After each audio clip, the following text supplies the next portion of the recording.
क्या हुआ रनम? कशान उसके रोने की वजह जानने लगा। उसे लगा शायद बहरोज़ की तबीयत ठीक नहीं है, इसलिए वो जवाब ना पाकर वो रूम से बाहर जाने लगा। बाबा ठीक है कशान, उसको रूम से जाता देखकर रनम ने रोने के दरमियान कहा। तो फिर मुझे वजह बताओगी या फिर इस तरह रोती रहोगी? कशान ने संजीदगी से इसको देखकर पूछा। कशान बाबा मेरे रिश्ते के मुतालिक मामा से बात कर रहे थे और वह कहीं और मेरा रिश्ता। रनम ने रोते हुए कशान को देखकर कहा। तो कशान को रनम के रोने की वजह समझ में आई। साथ उसकी पेशानी पर चंद लकीरें नमूदार हुईं। ऐसा कुछ नहीं होगा, बल्कि मैं ऐसा कुछ होने ही नहीं दूंगा, रिलैक्स। कशान ने करीब आकर रनम के आंसू साफ करते हुए कहा। काशी। सुबान के जोर से पुकारने पर इन दोनों ने पलट कर देखा। दरवाजे पर सुबान खड़ा इन दोनों को गुस्से में घूर रहा था। भैया, रनम ने होंठों पर हाथ रखकर बेसख्ता कहा। अपने रूम में जाओ रनम। सुबान ने रनम को मुखातिब करते हुए कहा, मगर उसकी नज़र कशान पर जमी हुई थी। कशान भी अब गुस्से में सुबान को ही देख रहा था। सुबान के बोलने के साथ ही रनम जल्दी से वहाँ से चली गई। क्या चल रहा था यहाँ पर काशी? सुबान ने सख्ती से कशान से दरियाफ्त किया। इस घर में क्या चल रहा है सोबी? मैंने तुम्हें रनम के मुतालिक अपनी पसंद से आगाह कर दिया था।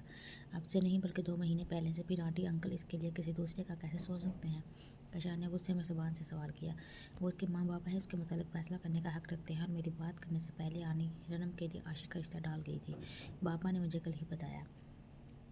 कशान को गुस्से में देखकर सुबान उसे तहम्मुल से समझाने लगा, जबकि कशान को आशिक का नाम सुनकर आग ही लग गई। उसने पास पड़ा हुआ गुलदान पूरी कुव्वत से दीवार पर मारा, जो कि छनाके से टूट गया। ये क्या हरकत है काशी? तुम्हारी इन्हीं फजूल हरकतों और गुस्से को देखते हुए मैं बहुत कुछ सोचने पर मजबूर हो जाता हूँ। सुबान उसको गुस्से में देखकर संजीदगी से बोला। इस आशिक की हिम्मत कैसे हुई कि वह रनम के मुतालिक रिश्ते का सोचे? कशान को ये सोच ही खुलाने लगी, जैसे तुम्हारी हिम्मत हुई। सुबह ने उसके सीने पर अपनी उंगली से जोर डालते हुए कहा। सिर्फ तुम ही रनम को पसंद नहीं कर सकते, तुम्हारी चारादारी नहीं चलेगी इस पर। कोई और भी रनम के मुतालिक सोच सकता है, उसको पसंद कर सकता है, और मामा बाबा को जो सही लगेगा अपनी बेटी के लिए वो उसी को चुनेंगे। सुबान को जब से कशान ने अपनी रनम की पसंदीदगी के मुतालिक शेयर किया, वो पूछता ही तो क्या था। ऐसा नहीं था कि कशान से प्यार नहीं करता था, मगर वह अपने भाई की नेचर से भी वाकिफ था। कशान को गुस्से में आप ही से बाहर आने में देर नहीं लगती थी, और दूसरी तरफ रनम के ठंडे मिजाज और सॉफ्ट नेचर से भी वाकिफ था। सो भी तुम जानते हो ना, मैंने बचपन से ही बहुत कम चीज़ों की ख्वाहिश की है। कशान बेबसी से सुबान को देखकर बोला। जानता हूँ, और ये भी जानता हूँ, जब तुम्हारी मनपसंद चीज़ तुम्हें नहीं मिलती थी तो तुम उसको किसी दूसरे का भी नहीं रहने देते थे। जैसे मुन्ने की साइकिल, जब अब्बू ने तुम्हें वैसी साइकिल ख़रीद कर नहीं दिलाई तो तुमने उसके पास भी वो साइकिल रहने नहीं दी, बल्कि तोड़ दी। सुबान ने उसको बचपन का वाक़या याद कराया। सुबान के बात पर कशान ने लंबा सांस खींचा। जब मैं छोटा था सभी, मगर तब में और अब में बहुत फ़र्क है। अब मैं इतनी हिम्मत रखता हूँ कि अपनी मनपसंद चीज़ को खुद हासिल कर सकूँ। कशान उसकी आंखों में देखते हुए बोला। कमरे से जाने के लिए मुड़ना चाहा, मगर सुबान ने उसका बाजू पकड़कर उसे रोक लिया। तो अब तुम क्या करोगे रनम को हासिल करने के लिए? ज़रा मुझे भी तो पता चले। सुबान ने दोनों हाथ बांधकर उससे पूछा। देखो सोबी, मैं अपनी ज़िंदगी का एक हिस्सा चार दीवारी की नज़र करके बाहर आया हूँ। तुम्हें मालूम है ना, हमारा बचपन सिर्फ महरूमियों में छोटी छोटी चीज़ों को तरसते हुए गुजरा है। जेल से बाहर आने के बाद मुझे नहीं लगता कि कोई इस हद तक मुझे अच्छा लग सकता है। मैंने तुम्हें भाई समझकर अपनी ख्वाहिश का इजहार किया। अब तुम बताओ, क्या मेरा हक नहीं कि मैं अपनी ज़िंदगी मनपसंद शादी के साथ गुजार सकूँ? क्या मेरा हक नहीं खुशियों पर? कुशान ने सुबान से सवाल किया। काशी, रनम का तुम्हारा मिजाज बहुत मुख्तलिफ है, तुम दोनों में अंडरस्टैंडिंग कैसे होगी? जबकि सुबान उसके कंधे थाम कर उसे समझाने लगा। कशान उसके हाथ अपने कंधों से हटाए। रनम का जो मिजाज है, जो उसकी नेचर है, उस तरह की लड़की पसंद है मुझे, और अगर तुम मेरे मुतालिक आंटी अंकल से बात नहीं कर सकते, ये काम मैं खुद कर लूँगा। कशान ने सुबान को देखते हुए कहा। उसकी ज़रूरत नहीं पड़ेगी, क्योंकि मैं तुम दोनों की बातें सुन चुकी हूँ। युसरा की बात पर वो दोनों चौंके। दरवाजे पर दोनों की नज़र बेसाख्ता पड़ी तो वहाँ पर युसरा को मौजूद पाया। बातें करते हुए इन दोनों का अंदाज़ा ही नहीं हुआ कि युसरा वहाँ कब से खड़ी हुई इन दोनों की बातें सुन रही थी। सुबान, जब तुम फ्री हो जाओ तो अपने बाबा की बात सुन लेना, बुला रहे थे वो तुम्हें। युसरा सुबान से कहती हुई रूम से बाहर निकल गई। क्या हवा, कुछ परेशान लग रहे हो? सीरत ने चाय का मग साइड टेबल पर रखते हुए सुबान से पूछा। उसने सीरत को मैसेज पर अपने रूम में चाय लाने को कहा था।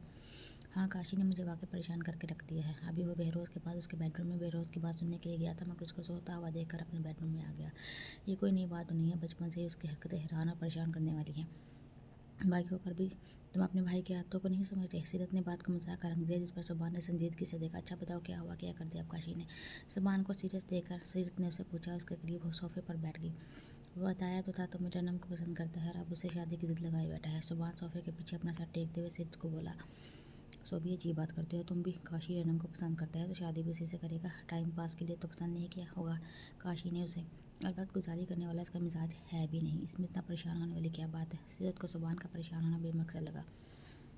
इन दोनों के मिजाज में और नेचर में बहुत फ़र्क है। सीरत, तुम तो बचपन से जानती हो काशी को, उसके मिजाज को, किसी तरह बात बात पर को गुस्सा आ जाता है, गुस्से में उसके रिएक्शन से। क्या तुम वाकिफ़ नहीं हो किस तरह बचपन में स्कूल के मोहल्ले के बच्चों से लड़ता झगड़ता था हर वक्त?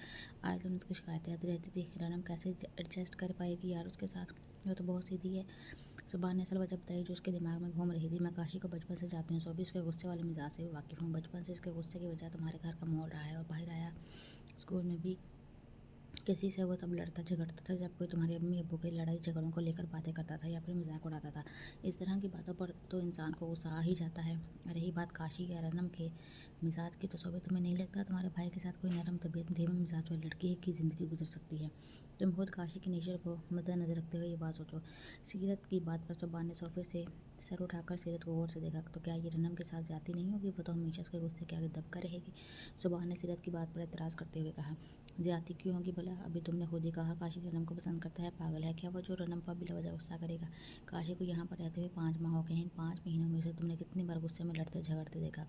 अब जबकि वो अपनी सज़ा काट कर आ रहा है तो तुम्हें उसे क्या एक अच्छा इंसान बनाने में, एक अच्छा शहरी बनाने में उसकी मदद करनी चाहिए ताकि वो आगे की अपनी लाइफ अच्छी गुजार सके। रनम को काशी पसंद करता है, ये सबसे बड़ा जवाब है इन दोनों की अंडरस्टैंडिंग का। तुमने तो बिला वजह ही वहम पाले हुए हैं सभी, और रनम भी तो उसको पसंद करती है। क्या वो किसी दूसरे से निभा करेगी? सीरत की बात सुनकर सुबह ने हैरान होकर सीरत को देखा। इसमें भी इतना ज़्यादा हैरान होने वाली क्या बात है बहन? कहते हो उसे? काशी को देखकर रनम के चेहरे पर आई रौनक, उसकी आंखों से छलकती पसंदीदगी को देखकर तुम्हें अंदाज़ा नहीं हुआ कि वो भी काशी को पसंद करती है? सुबान की हैरत देखकर सीरत ने उसको जवाब दिया और अपना हाथ उसके हाथ पर रखा था।